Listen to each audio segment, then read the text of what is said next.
Happy Thursday, everyone, and welcome back to our NoCodeOps live community show. It's great to have you here. As per usual, let me know who's actually watching. I love interacting with you all. I'd love to see who's in the chat.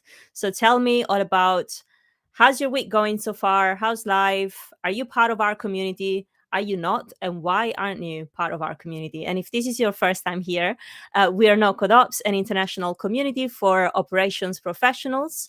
And we help these professionals leverage no code tools and the power of no code and automation to upskill and become the heroes at their company. And so, in order for us to help you get better at what you do and your jobs, we invite expert speakers from the field, like we've been doing every Thursday. And so, today, speaking of experts, I'm going to pull in Matthew Wensing, founder at Summit. Hi, Matthew. Hey, thanks for having me. I'm really excited. Uh, Great to have you here. So I've been watching I've been following your journey and kind of like how you build Summit and how well your tool is doing. And before we dive into how amazing it is and some great use cases, I would love to hear about how you got into no code in the first place. And, I can see we already have our friends in the chat here. We've got Jared, Lily. Great to have you here, guys. So yeah, Matthew, how did you get into no code? Yeah, I have some to share on that in these slides I'll share in a minute. But the short version is I started out as a worker at a company dealing with information and data. Even when I first graduated college, so my first job out of college, I had this job where I had to deal with a lot of data and started kind of learning how to code so that I could automate that. And so this was in 2004. So I like to say I've been doing no code for 20 years, even though it hasn't been like an actual product category for that long. And I've always just loved that ability to hack the system, right? And do something that you're not supposed to be able to do, but now we can, and it just makes everything better. So Absolutely, and you don't have to kind of wait for a whole team of engineers or developers to, yeah, to actually see your idea in action, which is, I guess, what you experienced as well. yeah, And speaking of, your amazing builds and experience, should we pull in your slides? yeah. Let's do it. Let's do that. And I know that today's topic is going to be jailbreaking no code, how AI can set your workflows free. So I'm sure you're going to tell us more about it during your presentation. But something that we're really really passionate here, and you're part of our community as well. You've seen it is really empowering our ops audience out there with no code and automation. And so optimizing and streamlining their workflows has been quite of a hot topic during our live streams. And so I'm very curious to see what else they can do to become even better. So let me pull it in for everyone here. Perfect. Yeah, happy to answer questions. I wanted to start out with just a little bit of background on me, as I already hinted, and kind of why I'm into this at all. Um, my first job out of college, I studied mostly humanities. I got a liberal arts degree. I knew enough programming to be dangerous. And my first job, though, was working with a company that sold over 600,000 different products, and they had catalogs like this, and they basically said your job is to work with spreadsheets and to organize this information and help get it on the internet. So I was pretty surprised that my first job was basically going to be just shuffling around data and information. I was like, I went to college for this. I was 23 years old and pretty just disappointed with what I was doing each day. And I kind of call this the blue collar knowledge worker, which is, yeah, you have this job, you get to wear, you get to dress up, but you end up feeling more like you're just shoveling data around, and it doesn't feel like you get to use your whole mind, right? And that was my sort of trapped reality to start. So, like I said, this was almost 20 years ago. JavaScript was just being introduced as something that was more than potentially just a thing that was stuck in your browser. And it was the only tool I had. So funny enough, my original no code tool was actually writing JavaScript, learning how to write JavaScript in a browser, because the only tool I had that was at my desk was a web browser. And so they wouldn't give me, I wasn't in the development team, so I didn't have an IDE or development environment or any of that. But I was like, wait a minute, I can write JavaScript in this web browser. What if I can basically write some programs, not just for myself, but for my team that could automate some of this? Like, could I figure that out? And so I hacked together my first no code tool. It was code for me because I was writing the JavaScript, but I built a no code tool for my team. And we ended up going from being able to kind of organize, it was a couple thousand products SKUs a month to tens of thousands because I was able to automate just so much of that Excel work, just using a web browser and JavaScript. So that was super exciting. I like to post this and say the team was really happy. I got recognized and promoted. I actually got moved from the non-developer position that I was in to, not surprisingly, they were like, "What are you doing here? And how come you know how to program?" And I got moved into a development team at that point. So that was roughly 2005, 6, 7. Um, and that was my original taste of like the power of not just using programming, but building a tool for other people to do programming without knowing they were doing programming, right? Which is essentially, what people do when they create no code platforms. So yeah, that was my original taste of things. I like to kind of shift into another little history lesson because I always think it's so interesting to see how history is starting to repeat itself. This is what no code looked like in 2007 when Yahoo had this product called Pipes, which was super experimental. And it was basically like, hey, Twitter's this new thing. RSS feeds are still out there. What if you could combine them and do things and all this stuff? And I thought this was the coolest thing ever. But it didn't survive. It didn't take off. It was ahead of its time, I would say. But you were starting to see kind of on the internet no code wanting to come to life. But what ended up really taking off instead was, 4 years later or so, was, when I have data in one place, help me move it to another. And so 2011 or so, you see, if this then that, Zapier basically Hmm. saying, oh, integrations are the problem. Like, integrations are the hard thing to do.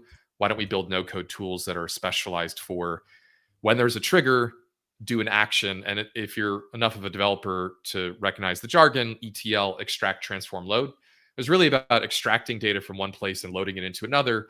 And this was amazing, obviously, because now developers don't have to write all these integrations, but also average non-developers can move data around, right? So this was like 2011, but bringing Absolutely. us up, Can I stop you there for a go, minute, go ahead. Matthew? Yeah, yeah, Because please. Yeah, please. everyone is complaining about a cookie pop-up that they can see, but I can't see it on my end. I wonder if it's coming from you, but Hmm. probably not. You see my screen here. I hope that's Um, coming. Yeah, I don't have it on my screen. I just have the presentation. Yeah, So, I don't have it on mine either, but I can see it on I can see it on YouTube and LinkedIn. Guys, I don't really know. That's a mystery. I promise you it's not on my end. I don't know where to click because he's not actually hmm, here. So I hope that's not gonna disrupt your vision too much.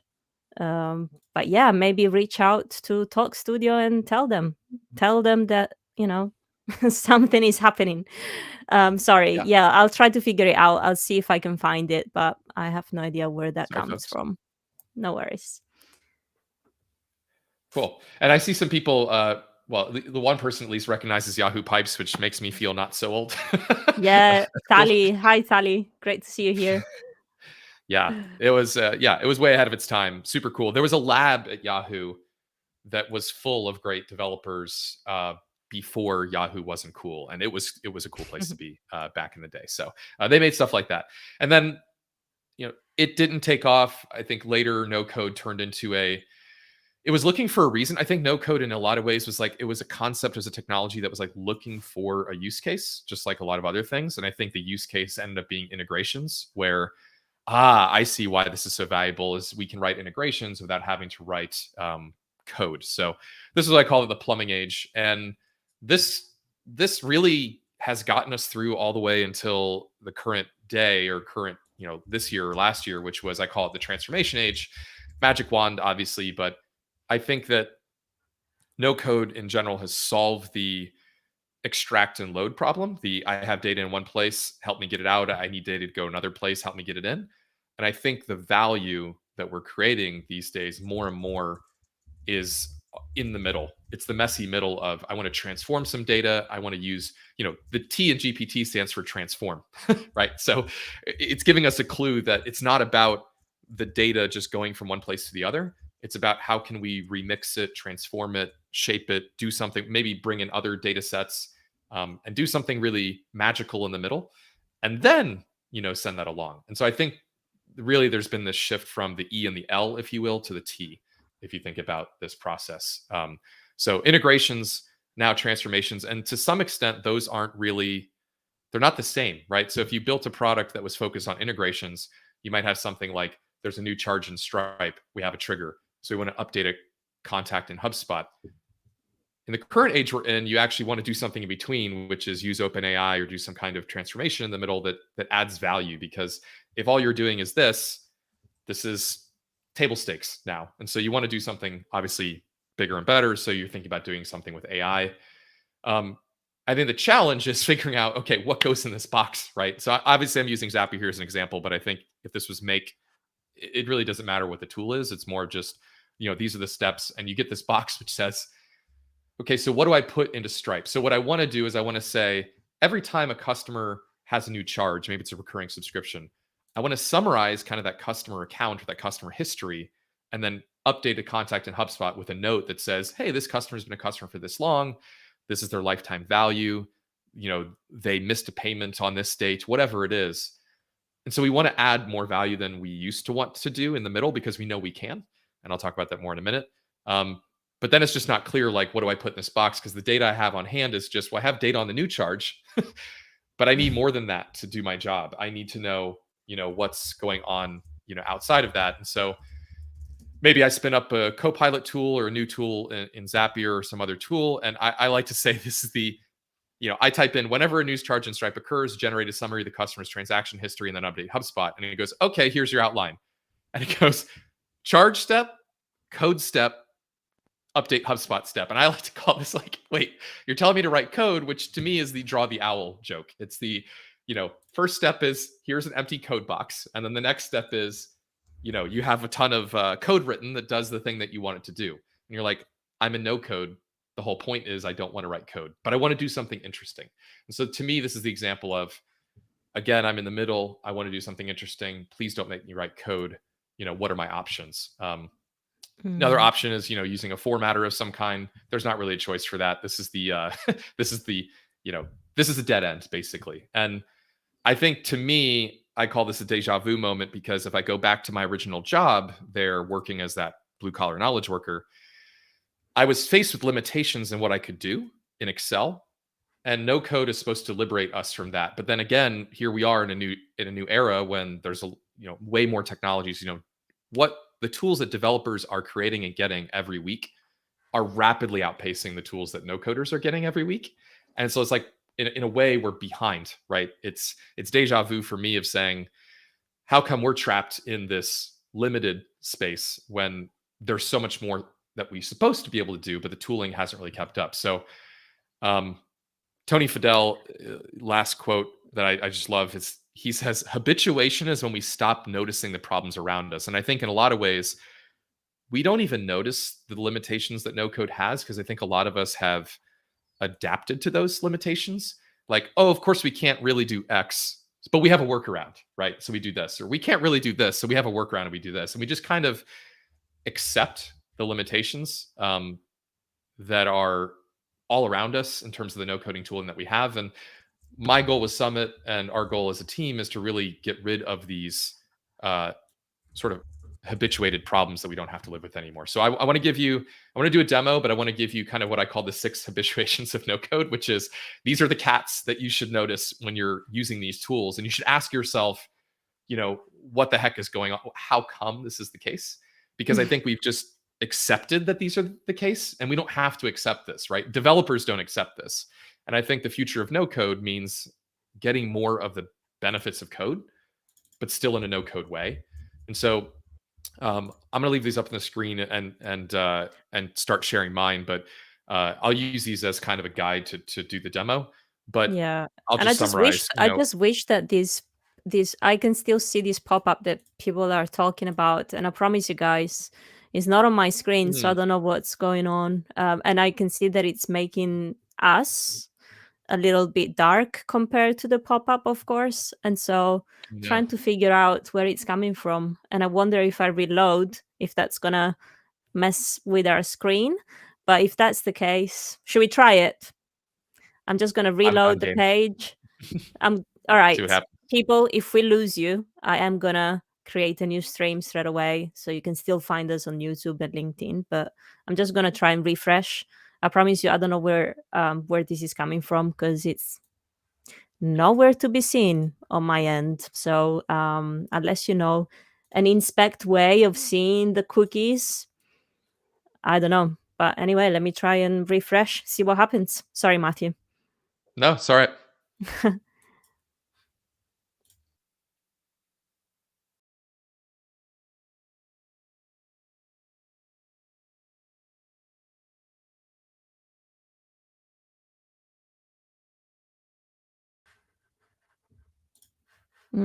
We're back. I'm back. Do you still? And I still don't see the pop up. So hey, I still don't see it. So I don't know. It's the presenter's screen. Is it? Yeah, that would be me, right? The host. But I promise you guys, it's not on the interface. So I don't know what's going on. Yeah, there's a Sorry. little logo on it that has eyes or something, and I don't know what company that is, but That's it's Stream- yeah, that's the studio we're using. But mm, I seriously don't know maybe. how to get to that pop up. Yeah. uh, I don't know. Maybe maybe we end the stream and we start it again. I'm okay with that. If people are okay. Yeah, Stick around. audience, what do you think? What do you think? And this is because we run everything live, and I hope that you're all very patient. Another window. I tried that. It still just doesn't come up. So I'm just gonna message Streamlabs. I think it might be a problem, if they're doing some kind of relay, they might even have a screen somewhere that has this on it. Yeah. Well, thank you, Jared. All right, let me see. Let me just open another window here. Also, the cookie never showed up, the cookie pop-up. So even if I'm opening a new window, I still don't see it. So I wonder if is that on YouTube as well or just LinkedIn? People from YouTube. Yeah, on YouTube as well. Hmm. Matthew, this is just because we were saying everything's gonna be fine, everything's gonna be Yeah. nice and Totally. Jinxed smooth. it. Yep. Jinxed it. All right. Tell you what, I'll reload, reboot, and we'll be back. 1 minute. Give me 1 minute. Sorry.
And I think we're back.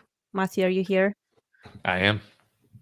But yeah, sorry guys, it's still I don't see it. It's not on my screen, so must be something internal to Streamlabs. Yeah, I Or agree with Jesse. It's coming from whatever machine. There's a machine. There are machines in between all of us, and there's a machine somewhere at Streamlabs that has a cookie notice, and we're just seeing that screen, basically. Yeah, it's between us. Too whatever bad. machine is serving the Streamlab. Oh, so Yeah, it's not on me. you're right. Yeah, there's a relay between us and our viewers, and that relay is somebody needs to go into the server room and find the keyboard and turn on the screen. Click, click the thing. Yeah. Yes, please. All right. Yeah. Well, at least we tried. Sorry, people, it's not on our hands. But you can hear us, which is good, and I'm sure we can share the slides at the end of the presentation. Yep. We'll do something. Yeah. Cool. All All right. right. Sorry, Matthew. Sorry for That's all breaking right. your flow. No, it's okay. Good reminder to slow down too. So I would like to, yeah, I would like to walk through sort of these 6 things, and there's more. This is not like a finite list, but these are just things that I noticed kind of coming back to the no code space and saying, as a developer, and being surprised at these things still being pain points or missing things. And I think when things are missing, you don't notice them because they're missing. But if you know, if you expect them to be there, then you notice. So I want to walk through these, and I'll put this screen to the side and start sharing Summit, and then I know there's good questions out there too. And Claudia, I'm in good hands with you in terms of the getting those asked. Clearly. Yes. so so let's walk through Summit a little bit, and I want to start with the kind of the what is it. So what is it now is we believe that there is room for a platform that is focused on that transformation step, that messy middle between the triggers and the destinations, that is compatible with other no code platforms, workflow tools that have the triggers and have the destinations. But what you're trying to do is something interesting in between. And the reason that the thing that we need to have, I'll say, in order to do interesting things, we kind of call these like the 12 building blocks. Okay. And so I call these primitives. So what similar to a lot of other tools in Summit, you're building with building blocks. But these are not building blocks like you've probably seen in other tools. And there's a reason for that. If you look at something like a Zapier or Make with thousands and thousands of building blocks, that sounds great. But if you think about what it takes to become an expert, then it means that you kind of have to learn dozens of things, scores of hundreds of things, right? Which are all different. And when it comes to programming and when you learn as a developer, you're really just learning about a handful of things that each are very, very powerful, and you can link them together and do almost anything. So, the easiest one to start with is a request. If you think about all of those, if you think about all those integrations that exist on a platform like Make or Zapier, they're really just web requests, right? And so if you can get comfortable with the idea of a web request, just learn this one building block, you kind of do anything you want in terms of integrations. Now, yes, writing those is easier said than done, but there's a French, what is it? The French cooking techniques or whatever. There's 8 of them. It's like if you can learn these 8 skills: boiling, broiling, sautéing, etc., and if you can learn how to use a knife, you can make almost anything. And our crazy belief here is that you don't need to learn 6,000 things or 3,000 things. If you can learn how to use 12 things really well, then you can build almost anything you want to on the web. So we have these building blocks. They're in the middle here. They're also on the left-hand side where you can easily add them to a model. We call these models.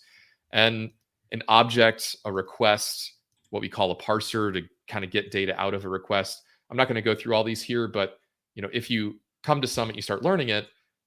Once you get comfortable with a handful of these, the things you can do are just much more flexible than what you can do just learning, trying to learn, thousands and thousands of endpoints or tools. So this is one big difference, is that we are focused on people mastering a handful of skills as opposed to, trying to learn or keep up with hundreds of endpoints that are just coming out, and everyone's a little bit different. So this is the first thing I want to talk about, is that, a different approach, fundamental building blocks instead of having, thousands of integrations. The other thing that I wanted to call out here that's surprising to me is that there is a real lack of what we call control structures. Sorry, I'm stumbling a little bit in my language. So loops is something that if you're a programmer, it's like the second thing you learn is that, oh, okay, you want to loop over something. You want to do something a certain number of times, for each one of these things, do something. And that's a problem in no code land still. So being able to do loops is really important in two ways. One is you might just want to loop over some data and say, for each of these things I want to do this part of this workflow. The other thing that you want to use loops for oftentimes is what's called pagination. So let's say, for example, you have linear is where you're storing all of your product team stores all of their product issues, right? In most no code tools, everything is, no pun intended, linear. So you can't do loops and you can't actually go in a circle. You can't say, hey, get a bunch of data out of linear, then do something with it, then get some more data and then do more with it. This kind of looping is impossible because, again, it's all focused on extracting some data and loading some data. But we often find in between what we really want to do is we want to collect a bunch of data all at once and then pass it along. So this, for example, goes through, it makes a request to linear, but it doesn't make one request. It actually makes as many requests as it takes to get all of our product team's issues out of linear, extract all of that data, and then serve it up as a response. And so if I come and look here, down here, this is the data coming back from linear. You can see my name in some of these. And you can see in this log here, we actually ended up calling this linear endpoint 1, 2, 3, 4, 5, 6, 7, 8, 8 times, because that's what it took to get all the data out. And this, again, is just a really basic need that you have when you're writing software. But the no-code tools as they exist now don't really support this because, at least out of the box, it's very, very difficult because they're not designed for these kinds of things. But in Summit, you can do loops. You can even do pagination. We make that really easy. So that's one example of something you can do. Again, happy to answer questions. The other thing that I maybe show some examples down here is we also have these quick starts. So I know somebody asked about a very, show me something that's easy to get started and add value to my business. We want to make it easy in Summit to just pick a common thing you might want to do. So we have loops here at the right, which I already mentioned. We have then other AI related steps. And I want to get into AI kind of with the rest of this and talk about how AI plays in. You dropped the AI bomb. Yes, the AI bomb, because what is pagination? So great point, right? I'll answer that for Jared. So when you make a request to an endpoint, you want to get back, let's say that you're trying to get all of your contacts out of your CRM. That's probably the most common example, right? When you tell HubSpot or Pipedrive or Salesforce to give us all of our contacts out of our CRM, they're not going to give you all of your contacts at once. They're going to give you a limited number. So they're going to give you 50, right? And they're going to give you the 50 you asked for. But then how do you get the next 50 and the next 50 and the next 50? That's called pagination. So it's flipping through the pages, if you will, of your data to get all of it, to be able to do something with it. And so that's a limitation right now in a lot of no-code platforms, is that maybe you can get one record, maybe you can get 50, but how do you get 300? How do you get 500? How do you get all of your data? There's really not great out-of-the-box ways to do that, because you don't have what's called pagination, which is the ability to do something with 50, then get the next 50, and so forth, right? So we solve that, for example. And it's a very common thing that you have to work with when you're dealing with CRMs or places where you store lots of data, because it's very possible that you have more than 50 customer support tickets that you need to work with inside of a workflow. Cool. So let's talk about AI. And I think this is probably there are a bunch of things missing, and I'll touch on those here through kind of these other examples. But using AI inside of the existing tools is tricky, and it's tricky for a couple reasons. So one of them is that and I kind of walked through this workflow. So this is a flow built in Summit where it's doing a search for what are the best restaurants in Austin, Texas right now. It's passing that into a prompt. So we're enriching a prompt. Then we're giving that to GPT. And the prompt says, why do people love Austin, Texas? Be concise. This needs to fit into a couple of tweets. And then we're immediately passing in the results of that search into this prompt to enrich it. So we're doing what's called retrieval augmented generation, RAG for short. But what we basically mean is we're going to retrieve some data, and then we're going to augment the prompt with that data. And the reason we need to do this is, yes, GPT has a lot of data in it. And when you use it with the chat, it is more up to date. But when you use the API, when you use the Chat GPT API, there are what are called cutoff dates in terms of its knowledge. So if you, thank you, Jesse, great to see you. If you ask, let's say I want to build a workflow for a client, and they're a movie theater, right? Or they're a restaurant. If you want to know what are the best movies out right now, or you want to know what are the best restaurants in Austin, the hottest restaurants in Austin, you want real-time information for that. And so if you just make a call to an endpoint that has a cutoff date, you're going to miss out on the latest news. So what Summit has built in is we have a search step. Now, we didn't invent this search step, but what we're doing is we're saying there is a search that's available. It's an API called Tavily. Okay, if you're a developer and you're doing things with AI, you know about this API. And what they do is they allow you to just place a search, and rather than scraping a bunch of websites or going to Google or dealing with all that stuff, which you might in a typical no-code environment, let's use the best developer tools that are available inside of a no-code tool. Summit's bringing those to us and making those available. And so we can just type in a search and say, what are the best restaurants in Austin, Texas right now? And this one box will actually go out on the web. It searches hundreds of data sources, and then it brings back the answer, like a very short answer. These are the hottest restaurants. And it'll give us a list of 5 sources for that information. So I'll run this. It'll take a second because we're going to call GPT, but I'll show you how this works. So we're going to get back a bunch of data. So the first thing that we see down here is, so this search ran, right? And rather than having to deal with a bunch of, data and scraping, it just came back and said, based on the latest information available, some of the best restaurants in Austin, Texas right now include Bouldin Creek Cafe, why, El Naranjo, why, etc. So it just gave me a list. Actually, I just went to this one a couple weeks ago, Kanji, which is amazing. So that's really useful, right? Because if I'm doing a social media post or something and I want it to be current and I want it to seem, like we know what's going on in the world, being able to just search the web easily and get that data into a workflow in one step. First of all, it's efficient. It means the code is less likely to break and it's easier to maintain. But the other part is it's actually less expensive then, right? Because if you're working with or dealing with more steps, it's going to be more expensive. It's going to take longer to run. We can compact that all into one step here. And then what we're doing is we're saying, great, thank you for that information retrieval.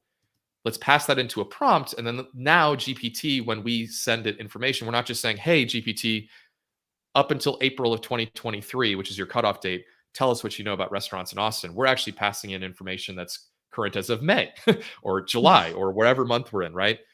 And that can be the difference between having, obviously, a promotional post for some discounts on movie tickets that mentions the movies that are out this weekend, to just having to say something generic, which is like, hey, come see a great movie, like, these movies that maybe came out a year ago. So developers can do this. And I get really excited, and it brings me personally a lot of joy to go, we can do this in no code too, right? We don't have to be developers to have something that's just as powerful as, we would be doing if we were developers. So this is an example, and you can see GPT will finish its job. So this is the search results. So we got links to where it's finding this information. So again, let's say that you're doing some work for a client, and it's important not just to say, hey, we have this list of the best restaurants, but we also want to link them to, well, how do you know? Where does this come from? What are the sources? So we also get back a link to each of these sources that say,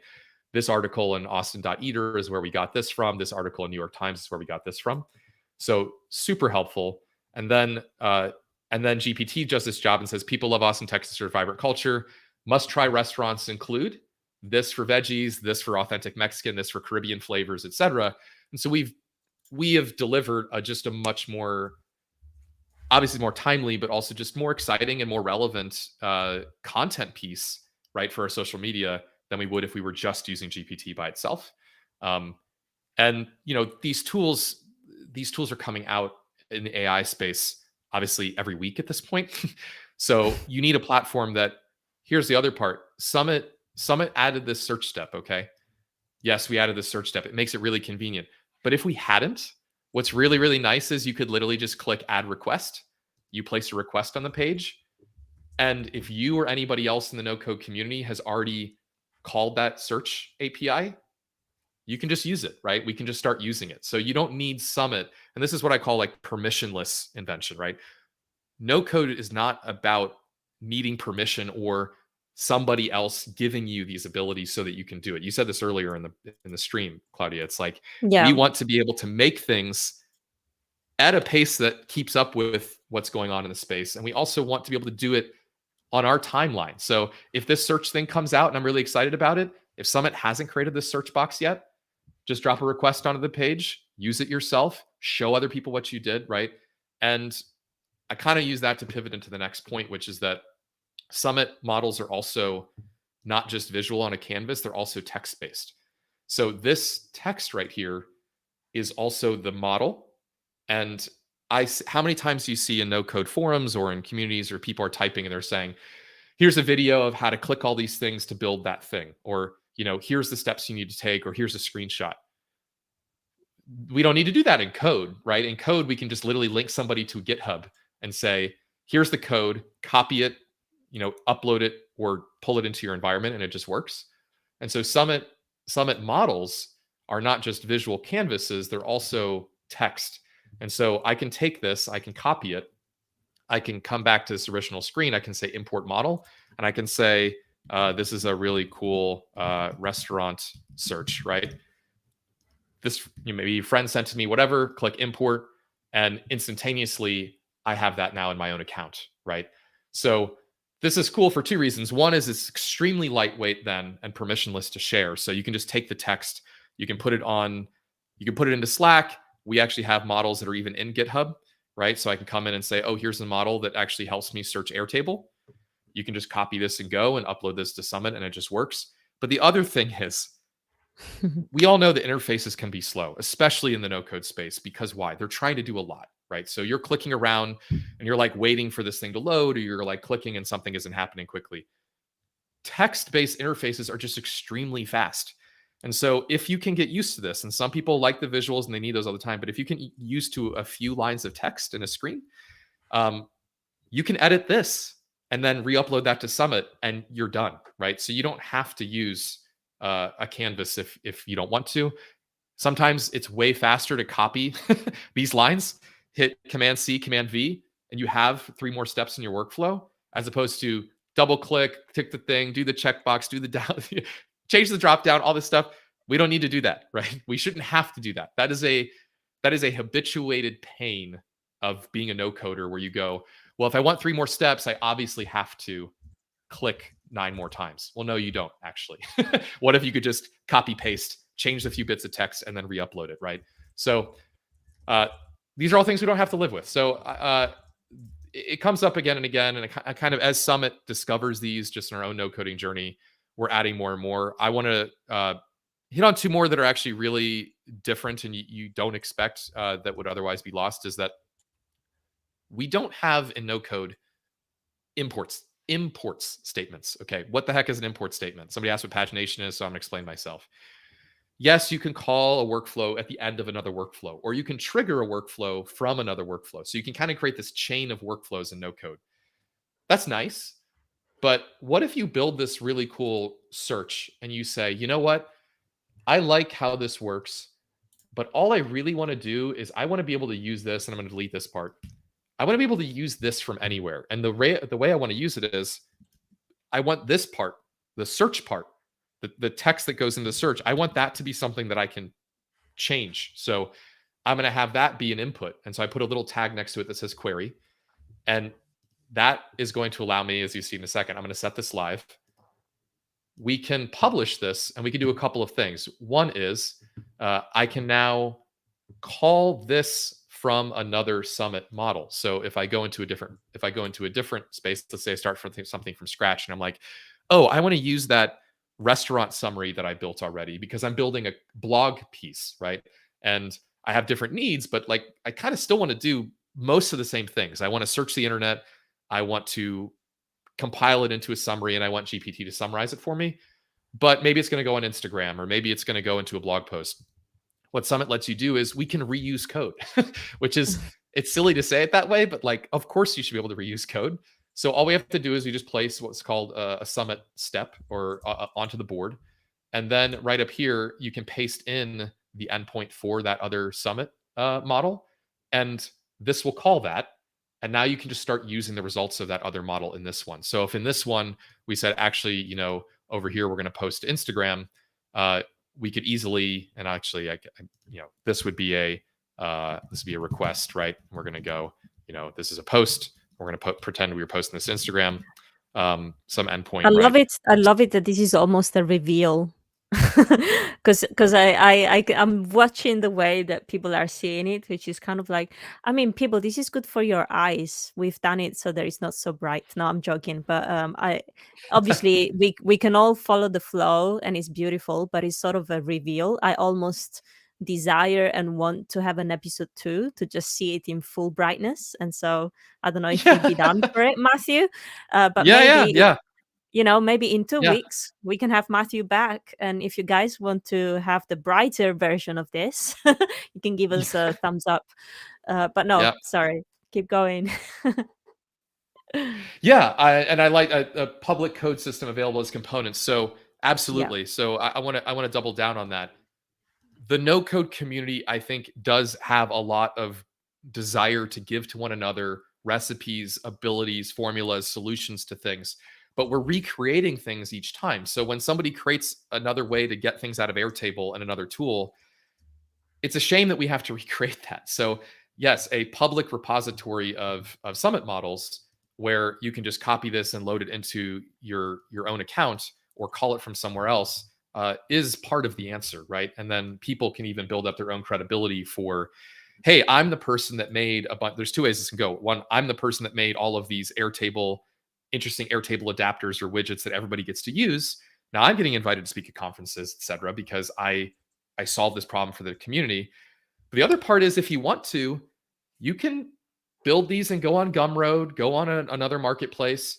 And just like WordPress has plugin marketplaces or ThemeForest has, for CSS and designing blogs, you can sell these basically these files to people for a reasonable price. And so now, let's say you're a consultant or you're doing some work, you can do services work. But if on the side you just had this, hey, here's 10 must-have components that you can add to your workflows. This allows us to do that and share it in a way that allows people to monetize their skills without having to build these from scratch for other people, right? So I just think there's a lot of directions you can go, and this is all normal in the coding space, and we just Mm. haven't had it yet in the no-code world, and that's why I'm so excited, to share this with people. I want to show one more thing is that math in the no-code space, funny enough, numbers is like you learn two data types when you learn a program. One is strings, text, and the other one is numbers. And you get into no code and it's like, hi, we're all strings. And you're like, what do you mean? Like, where are all the numbers? And you're like, well, why would you need to work with numbers? Like, well, actually, sometimes you need to do math. And doing math in no code is very, very painful oftentimes. And there's two kinds of math. One is just dealing with numbers. So Summit has a very, very powerful ability to just work with numbers. So this is a calculator. This calculator actually takes in the number of units sold, multiplies it by a price, takes out sales tax, takes out a credit card processing fee, shows you those processing fees. This is a full mini calculator as a model that allows you to basically build pricing models, forecasts, net worth models. We have people doing ROI calculators, lots and lots of those, savings calculators, et cetera. So being able to work with math as a workflow and not just a code step that's a bunch of JavaScript all mixed together is really, really helpful. The other thing we can do is we can actually do math over time, which we call simulations. So let's say that you wanted to build for someone a forecast that said, okay, here's how I'm working with an e-commerce client and I'm trying to forecast their revenue because Christmas is coming and they're going to have this huge spike. Summit also does math over time. So this is revenue growing at 10% a month. This is expenses growing at 2% a month. And then this is the net profit. And so with 3 steps, we can actually do math. Now, what that means we can do is if you combine these, it means we can have models that just do math. We can have models that scrape the internet. We can have other ones that do summarization. And then at your fingertips, you now have this just arsenal of models that you can then use in a composited way to say, okay, I have this client or I have this need. this part needs to be some math, this part needs to be some text work, this part needs to be posting to HubSpot. But we can bring all that together and we can just be way more productive, obviously, than if we're having to stitch together a bunch of different tools. And as we know, doing math and no code, if you've ever used a spreadsheet as a workaround, that's a nightmare because when two people edit at the same time, the numbers change for everyone. And just most no code tools, math is, again, it's sort of a side quest or like a second order thing that they tacked on. Vali says here's a tricky one: math. calendar calculations. Ooh, let's talk. So we actually have native support for calendar calculations. I hate math. And I'll show you that. So one thing we have is we can actually call something called every.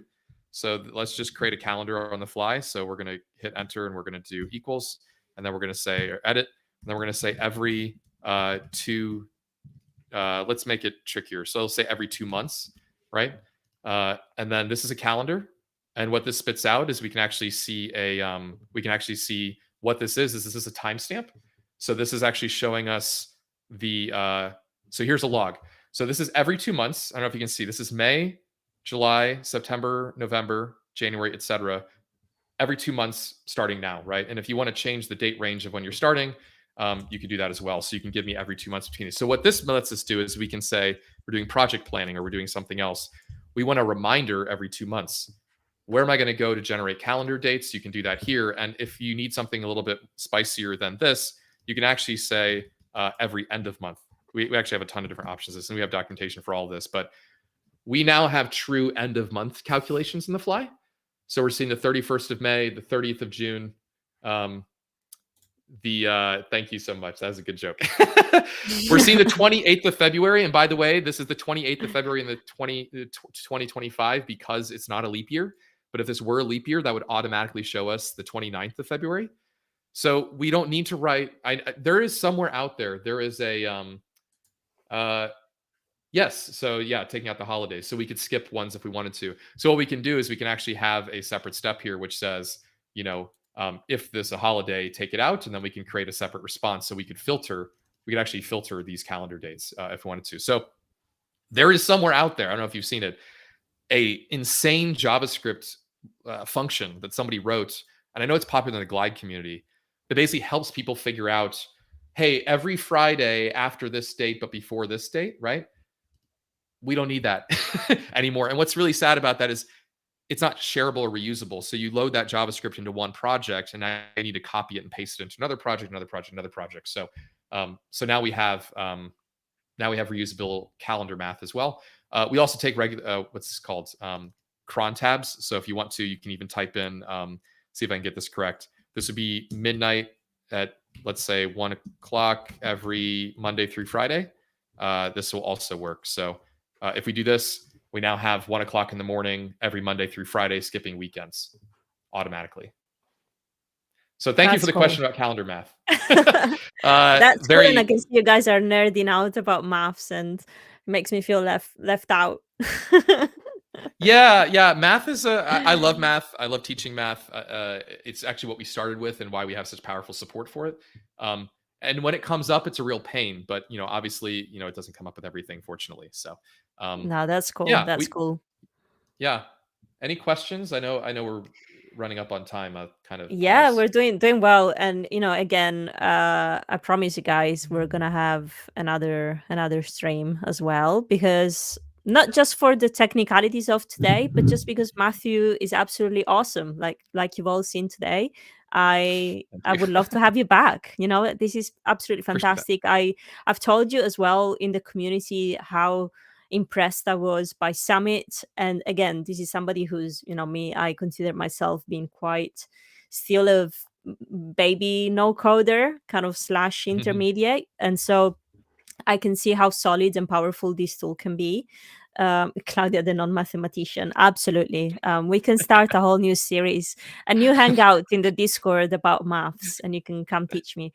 That's awesome. Jared, Matthew is with us already. So yeah, click accept all cookies. I wish I could code in AI. I really wish I could. If I could see it on my screen, I would have done it 50 minutes ago. Yeah. All right. Should we open the floor to some Q&A then? Yeah. That'd be Let's great. do let's do that. All right. Let me see.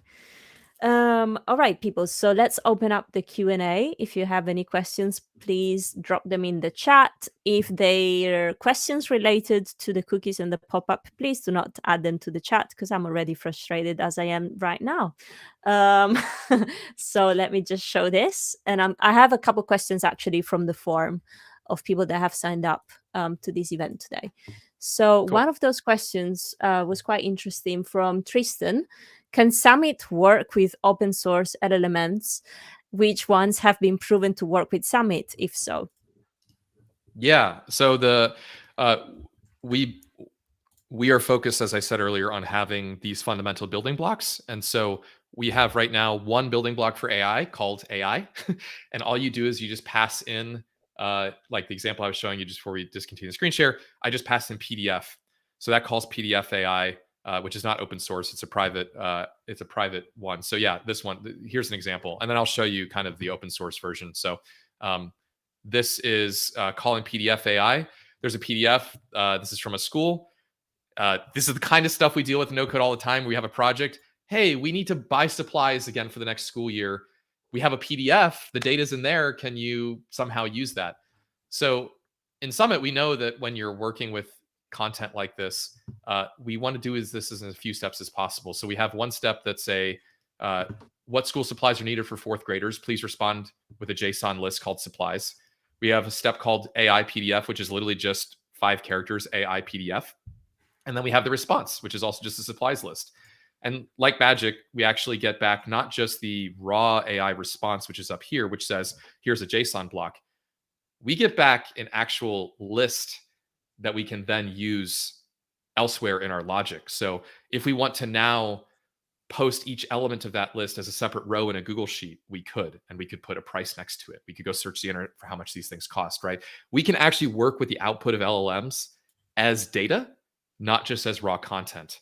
And I think that's an example of understanding what people are trying to do with AI and no code, as opposed to just, you want to run an AI model? Here's the response. It's like, yes, the raw data is nice, but I really need to work with the data in the response, right? So we automatically parse and categorize all the data in the responses so that you can use it like data. So now to your question, I just want to show the AI step.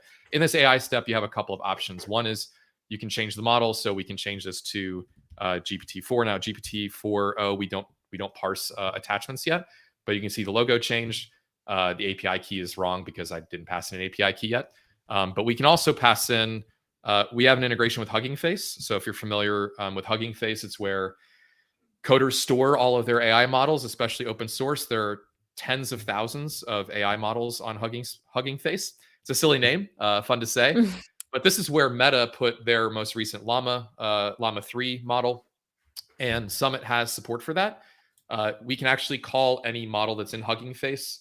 We're working on 2 ways to do that. One is as an experimental mode. If you are developing something in Summit and you want to just play with a model, we can make that available to you. If you want to use that in production, the way Hugging Face works is they have production solutions, which are dedicated servers, and they have sandboxes you can play with. But let's just say I change this to Llama 3. You can see the logo change to Meta, and I can actually now just change the prompt, and I can start calling Meta's Llama model instead. Now, I will say I don't understand how to use Llama yet. I'm not an expert. I have my limits. So you can call it, but Llama's a little interesting in that it's a text. So they do text completion. So you can kind of say things like "once upon a time," and then it'll finish it with the most likely story. Right? That's one way to use it. But Llama has a lot of different ways to use it, and so we're still experimenting. So if you are interested in Llama or any other open source AI, and you want to use that from Summit, please let me know. I'd love to get your hands-on feedback. And can you show me how you want to use it? Because that would be really helpful. I think I can point you towards 1 or 2 members of our community who I know are using it. So maybe Cool. next Tuesday during our weekly hangout. We have Cool. a question here from Jared. If someone is regularly receiving data from a spreadsheet and wants to add this to a database, could you do this? Yeah. So, well, the way I would do that is I would, so again, Summit's focused on the middle part. And what you're looking for is What you can also do with Summit is you can actually build Zapier components. And this was actually in the summary. So I'm glad you hit on it, Jared. And also thank you for putting in the summary. We can build Zapier components with Summit. And what I mean by that is when you publish a Summit model, let's say I publish, we had one in here for, let me just use this thing here. I'll use the CSV filter. So this is grabbing a Google Sheet, which is part of the question here about if you had data being added to a sheet. Let's say I publish this. Okay, I can set it live. We have a companion app in Zapier. We call it our companion app, which actually allows you to use any Summit model as either a trigger or an action in a Zapier step. So what we can do is we can actually change this to say, I want to use this model called query. This query actually allows me to trigger whenever a new record is added to that sheet. And so I'm not going to go through the work on this live stream connecting, but the way I would do this is you can actually build Zapier components with no code using Summit. So I can build and bundle actions. I can bundle triggers and steps. And the way that works is I'm going to come in here and say we have a models by Summit step. Any model that's in my Summit account can actually be used as a step in Zapier without writing. You don't need to write a bunch of JavaScript or know how to build a Zapier app. I can actually come in here and call any model I have in my account. Here's that really cool restaurant search. And then remember, I turn that into an argument. What are the best restaurants in Austin, Texas? I can change this to New York City. And now I can run this as a standalone thing living out there in Summit, but it's an API because it's a building block. So I can actually now add this Summit model step to any HubSpot workflow, to any Zapier workflow.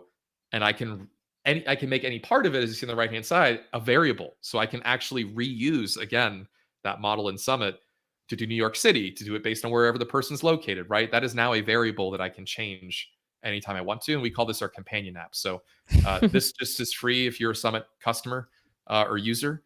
We have a free tier. And you can basically now call that model and I can get back what are the best restaurants in New York City, going through all of those steps. And so what I've done is I've collapsed. So you can imagine how many steps this would actually be. I mean, how freaking fun is this? Based on the most recent data, some of the best restaurants in New York City right now include, and it gave me a list. And then it passed it to GPT, and GPT gave us a summary. And we can now use that GPT summary of the best restaurants. There's down here somewhere. There should be a little tweet. Here we go. So GPT says, it's still keying off of Austin because I think that was the prompt. But we got our New York City results. We need to change it a little bit to make the New York City part a variable as well. But the point would be, I would actually build, if I wanted to populate a database, I would turn Summit into the trigger in Zapier. I would turn it into the modeling step, which does what? Transforms the data into whatever shape the database needs it to be. And then if you can post to the database in Summit, I would do it there with a request to post. You could do authenticated requests in Summit.